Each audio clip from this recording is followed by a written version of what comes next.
الملك القدوس السلام فيا أيها الناس عليكم بتقوى الله হজের খুতবা শেষে জোহর এবং আসরের নামাজ আদায় করছেন মুসল্লিরা। সূর্যাস্তের পর রওনা দেবেন মুজদালিফার পথে।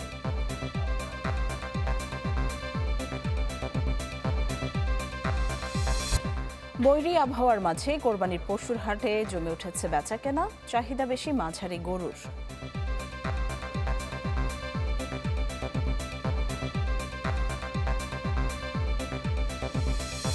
সব পথেই বেড়েছে ঘরমুখো মানুষের চাপ। উত্তরের মহাসড়কে ধীরগতি, স্বস্তির যাত্রা দাবি সড়ক মন্ত্রীর।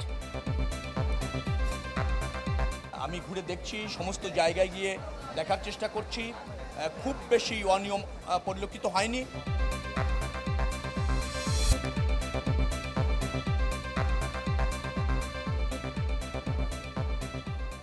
আমন্ত্রণ চ্যানেল 24-এর বিকেল 4টার খবরে শুনছিলেন সিলন ফ্যামিলি ব্লেন্টি শিরোনামগুলো। আপনাদের সাথে আছি আমি ফারজানা নিশি। আরাফার ময়দানে মসজিদে নামিরায় পবিত্র হজের খুতবা হয়েছে। এখন একসাথে জোহর এবং আসরের নামাজ আদায় করছেন হাজিরা। এবার হজের খুতবা দেন মসজিদে নববীর ইমাম এবং খতিব শায়ক আলী বিন আব্দুর রহমান আল হুজাইফি। বাংলা ছাড়াও খুতবা অনুদিত হয় 34টি ভাষায়। সূর্যাস্ত পর্যন্ত আরাফাতের ময়দানে অবস্থানের পর মুজদালিফায় রওনা দেবেন হাজিরা। সেখানে মাগরিব এবং ঈশা নামাজের পর কাটাবেন আরও একটি রাত্রি। রাতভর ইবাদত বান্দেগি ছাড়াও পাথর কুড়াবেন তারা, যা পরদিন ফিরতি পথে ছোড়া হবে জামারায় শয়তানকে উদ্দেশ্য করে। মক্কায় ফিরে দিবেন কুরবানি, তাওয়াফ করবেন কাবা ঘরে। وفي الحديث أفضل الدعاء دعاء عرفة وخير ما قلته أنا والنبيون قبلي يوم عرفة لا إله إلا الله وحده لا شريك له له الملك وله الحمد سيدخلون جهنم داخرين اللهم انصر بهما دينك اللهم انصر بهما دينك وصلى الله على سيدنا ونبينا محمد وعلى آله وصحبه وسلم تسليما كثيرا। দর্শক, খুতবা শেষে আরাফাতের ময়দানে চলছে আনুষ্ঠানিকতা। আমরা সরাসরি চলে যাচ্ছি সেখানে।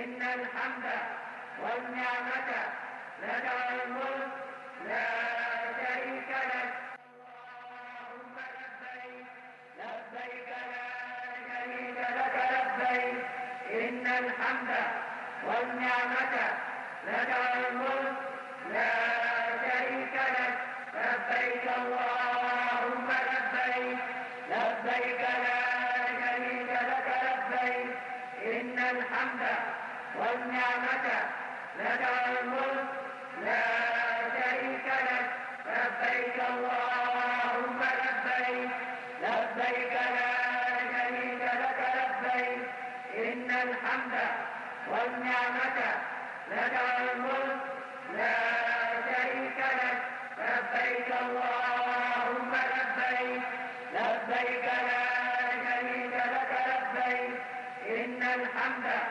والنعمة لك والملك। ঈদুল আজহার আনন্দকে আরও বাড়িয়ে দিতে সিঙ্গার বেকো নিয়ে এলো বহুল প্রতীক্ষিত ভরপুর সলিউশন অফার ক্যাম্পেইন। এই ক্যাম্পেইনের আওতায় দেশব্যাপী গ্রাহকরা পাচ্ছেন হাজার হাজার ফ্রি পণ্য আর আকর্ষণীয় ডিসকাউন্ট পাওয়ার সুযোগ।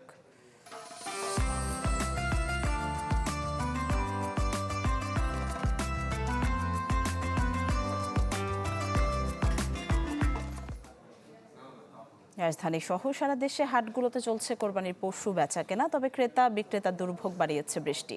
সকালে গাবতলী পশুর হাট পরিদর্শনে গিয়ে স্থানীয় সরকার প্রতিমন্ত্রী মীর শাহে আলম জানান, বৃষ্টির কারণে হাটে সাময়িক কিছু প্রতিবন্ধকতা সৃষ্টি হলেও তার নিরসনে হাট কর্তৃপক্ষ এবং সিটি কর্পোরেশন সার্বক্ষণিক কাজ করছে। জানান, এখন পর্যন্ত অতিরিক্ত হাসিল আদায় বা চাঁদাবাজির কোনো অভিযোগ পাননি তারা। এদিকে তেজগাঁও হাট পরিদর্শনে গিয়ে জামায়াতের উদ্যোগে বর্জ্য সরাতে পরিচ্ছন্নতা কর্মসূচির কথা জানান দলটির ঢাকা উত্তর মহানগর আমির মোহাম্মদ সেলিমউদ্দিন।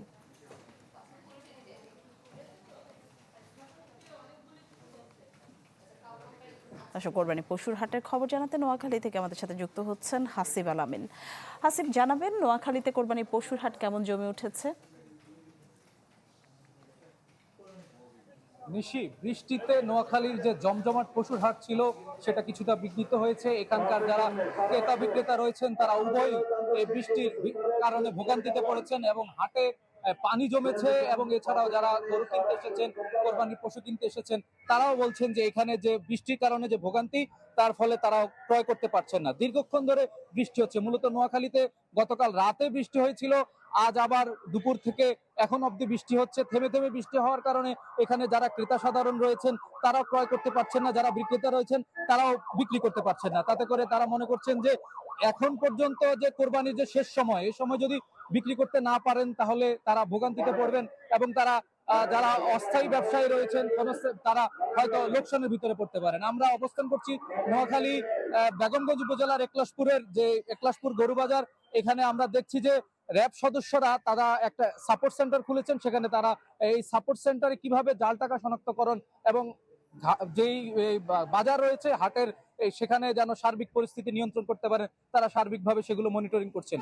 এছাড়াও জেলা প্রশাসন থেকে বলা হয়েছে প্রতিটা হাটেই স্বেচ্ছাসেবক রয়েছে, আইন শৃঙ্খলা বাহিনী রয়েছে, এছাড়াও পুলিশের সদস্যরা পোশাকে রয়েছেন, সাদা পোশাকে রয়েছেন, যেন কোরবানির হাটটাকে নির্বিঘ্নে করতে পারে এবং এখানে যেন ক্রেতা সাধারণ কোনো ভোগান্তির ভিতরে না পড়েন, তারা সেটাই বলছেন। নোয়াখালীতে এবছর যে 1.5 লাখ পশু প্রস্তুত করা হয়েছে সেগুলো কিন্তু মূল চাহিদার থেকেও বেশি রয়েছে, যার ফলে তারা আশা করছেন ভারত থেকে অথবা দেশের অন্য প্রান্ত থেকে যদি কোরবানির পশু যদি না আসে তাহলে তারা ন্যায্য মূল্য পাবেন। এখানকার যারা ক্ষুদ্র খামারিরা রয়েছেন তারা বলছেন যে তারা তাদের গরু বিক্রি হচ্ছে, ক্রয় করছেন, তবে বড় খামার যাদের রয়েছে, যারা বড় গরু প্রস্তুত করেছেন তাদের গরুগুলো বিক্রি হচ্ছে না, অবিকৃত থেকে যাচ্ছে।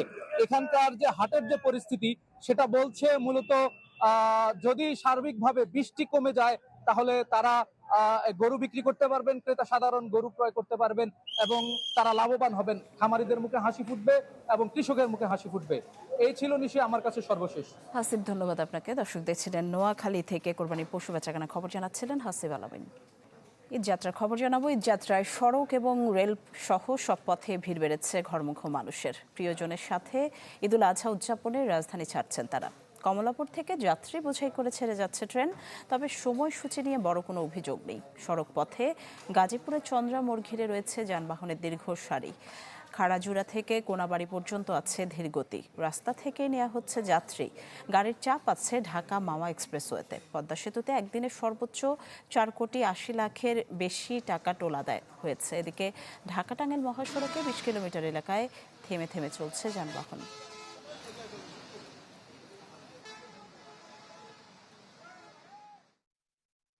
এই যাত্রার খবর জানাতে গাজীপুর থেকে আমাদের সাথে যুক্ত হচ্ছেন রফিকুল ইসলাম খান। রফিক, জানাবেন চন্দ্রা মোড়ের এখন কি পরিস্থিতি, মহাসড়ক পরিস্থিতি জানতে চাই। যেহেতু আজকে সকল শিল্প কারখানা বন্ধ হয়ে গেছে এবং বন্ধ হওয়ার পর থেকে কিন্তু মহাসড়কে আসলে যাত্রী এবং যানবাহনের ঢল নেমেছে। আপনাকে যদি একটু দেখায়, এই মুহূর্তে কিন্তু আসলে বিপুল সংখ্যক মানুষ চন্দ্রা মোড়ে অপেক্ষা করছে, কারণ যে সমস্ত গাড়ি আগে থেকে ভরে আসছে এই সমস্ত মানুষ কিন্তু তাদের যে গন্তব্যস্থল সেই গন্তব্যস্থলে যাওয়ার মতো আসলে গাড়ি পাচ্ছে না, সেমন অভিযোগ করছে। যদিও দু একটি গাড়ি আসলে লোকাল লেনে আসে, সেইগুলো কিন্তু অতিরিক্ত ভাড়া চাচ্ছে, সেটি তাদের অভিযোগ এখানকার যাত্রীদের।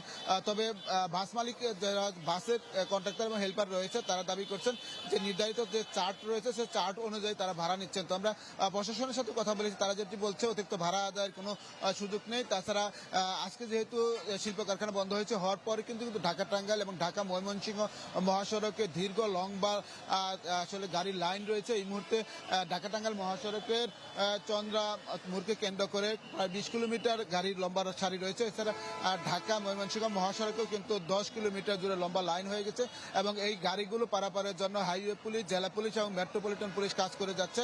তবে ধারণা করা হচ্ছে আজকে রাত্রেও এই সড়ক স্বাভাবিক না হওয়ার কথা রয়েছে, আগামীকাল সকাল পর্যন্ত এই গাড়ির চাপ থাকবে। এই ছিল এখান থেকে সর্বশেষ খবর। নিশি। রফিকুল ইসলাম, ধন্যবাদ আপনাকে। এই মুহূর্তে আমরা দেখতে পাচ্ছি আহমদ শফিক রাজধানীর সদরঘাট থেকে যুক্ত হয়েছেন। শফিক, আমরা দেখতেই পাচ্ছি আপনার পেছনে অনেক যাত্রীদের ভিড়, সব মিলিয়ে জানাবেন সদরঘাট পরিস্থিতি কি? দিনে কিন্তু আজকে এই সদরঘাটে মানুষের পর্যাপ্ত উপস্থিতি রয়েছে, অর্থাৎ নারীর টানে ঘরে ফিরছেন মানুষ। গতকাল এই ঘাটে কিন্তু এই চিত্র ছিল না। আমরা বিআইডব্লিউটি এর সাথে কথা বলেছি, তারা বলছেন যে গতকাল যে ভিড় ছিল তার চেয়ে কিন্তু আজকে কয়েক গুণ মানুষের উপস্থিতি বেশি রয়েছে, অর্থাৎ স্বভাবতই মানুষ বাড়ি ফিরছে বেশি, এবং তারা ধারণা করছে যে আগামীকাল এই যে মানুষের বাড়ি যাওয়ার প্রবণতা সেটি আরও বাড়বে। এবং জেনে থাকবেন যে আজকে কিন্তু দুপুর 12টার দিকে আবহাওয়া বৈরী থাকার কারণে কিছু সময়ের জন্য লঞ্চ চলাচল এই সদরঘাট আর লঞ্চ টার্মিনাল থেকে কিন্তু ছাড়া বন্ধ ঘোষণা করা হয়েছিল, এবং কিছুক্ষণ পরে যখন আবহাওয়া আরও একটু স্বাভাবিক হয়েছে তারপর থেকে কিন্তু দুপুর 2টা নাগাদ এই লঞ্চ চলাচল আবার স্বাভাবিক গতিতে ফিরছে। এবং দেখতেই পাচ্ছেন যে মানুষের পর্যাপ্ত উপস্থিতি রয়েছেন, এবং আজকে গার্মেন্টস ছুটি হয়েছে, তাদের একটি বড় অংশই কিন্তু এই লঞ্চ পথে যাচ্ছেন, এবং কোনো ধরনের বাড়তি ভাড়া আদায়ের কথাও কিন্তু আমরা জানতে পারিনি। এবং একই সাথে মন্ত্রীও কিন্তু বলেছেন যে কোনো ধরনের বাড়তি যদি ভাড়া নেওয়া হয় সেক্ষেত্রে আসলে মন্ত্রণালয়ের বেশ কয়েকটি হটলাইন রয়েছে, সেই হটলাইনের মাধ্যমেও কিন্তু যাত্রীরা অভিযোগ জানাতে পারবেন যদি কোনো অনিয়ম তারা দেখেন। নিশি, ধন্যবাদ শফিক আপনাকে। দর্শক দেখছিলেন গাজীপুর এবং সদরঘাট থেকে ঈদ যাত্রার খবর জানাচ্ছিলেন আমাদের সহকর্মীরা।